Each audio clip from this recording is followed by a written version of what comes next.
रीवा मध्य प्रदेश का बेहद प्रमुख क्षेत्र है जो निश्चित तौर पर विंध्य क्षेत्र के नाम से भी जाना जाता है।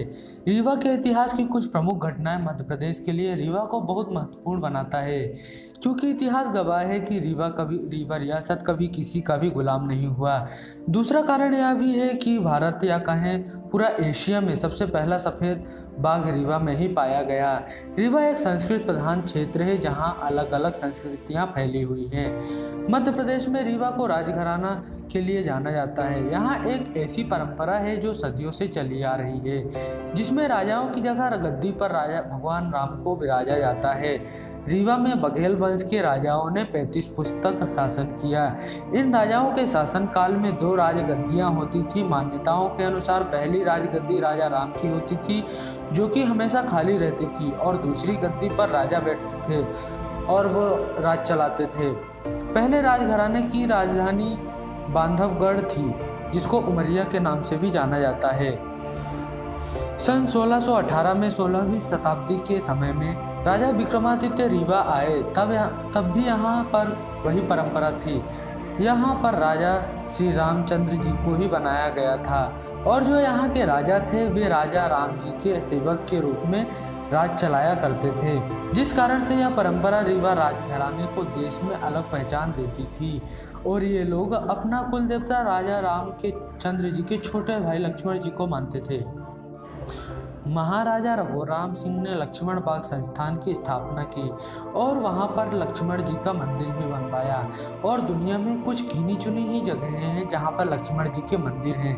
पुजारी महासभा के अध्यक्ष अशोक पांडे जी कहते हैं कि इस परंपरा का लाभ यह है कि सिंहासन पर बैठे राजाधिराज श्री रामचंद्र जी ने हर संकट से बचाया है और रीवा को हर विपरीत परिस्थितियों को उभारते आए हैं। लोगों का मानना है कि यहाँ पर कई बार भयानक परिस्थितियाँ उत्पन्न हुई, लेकिन वह भी समस्याएं बेहद आसानी से सुलझ गईं। रीवा रियासत कुछ कारणों से भारत ही नहीं बल्कि पूरे विश्व भर में विख्यात हो गया है। वो कारण है कि मध्य प्रदेश की एक ऐसी रियासत जो कभी भी अंग्रेजों का गुलाम नहीं थी, और वहीं दूसरी ओर एक ऐसा शहर या रियासत जिसे पूरे विश्व को सफ़ेद शेरों का नायाब तोहफा दिया।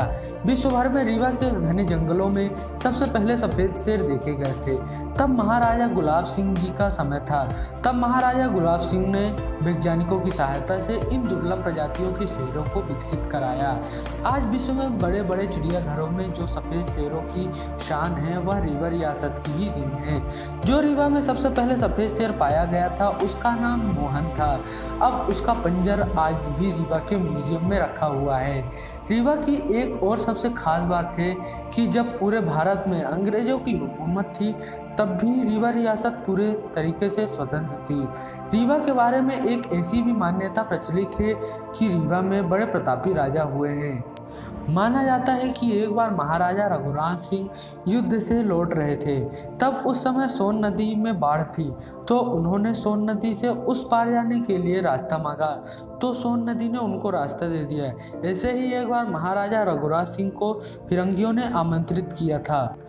तब उनके अस्त्र शस्त्र बाहर रखवा लिए गए थे और फिर उन पर संधि के लिए दबाव डाला गया, तो उन्होंने अपनी पेन से फायर किया तो एक बड़ी सी चट्टान के 2 टुकड़े हो गए, जिसके कारण अंग्रेज भी भयानक तरीके से उनसे भयभीत हो गए। वैसे ही महाराजा की मृत्यु की कहानी बेहद हैरतअंगेज तरीके से हुई है। कहावत है कि मृत्यु के समय जब राजा बीमार पड़ गए थे तब एक साधु किला के बाहर भिक्षा मांगने आया। उसने अपने कमंडल में घी मांगा, तब उसके कमंडल में घी डाला गया, लेकिन कमंडल भरने का नाम ही नहीं ले रहा था। और फिर जब महाराजा रघुराज सिंह को बताया गया तो उन्होंने कमंडल के ही आकार में दूसरा कमंडल बनाने का आदेश दे दिया। फिर महाराजा ने स्वयं उस कमंडल को घी से भरा और फिर उन्होंने अपने कमंडल से घी साधु के कमंडल में डालना शुरू किया।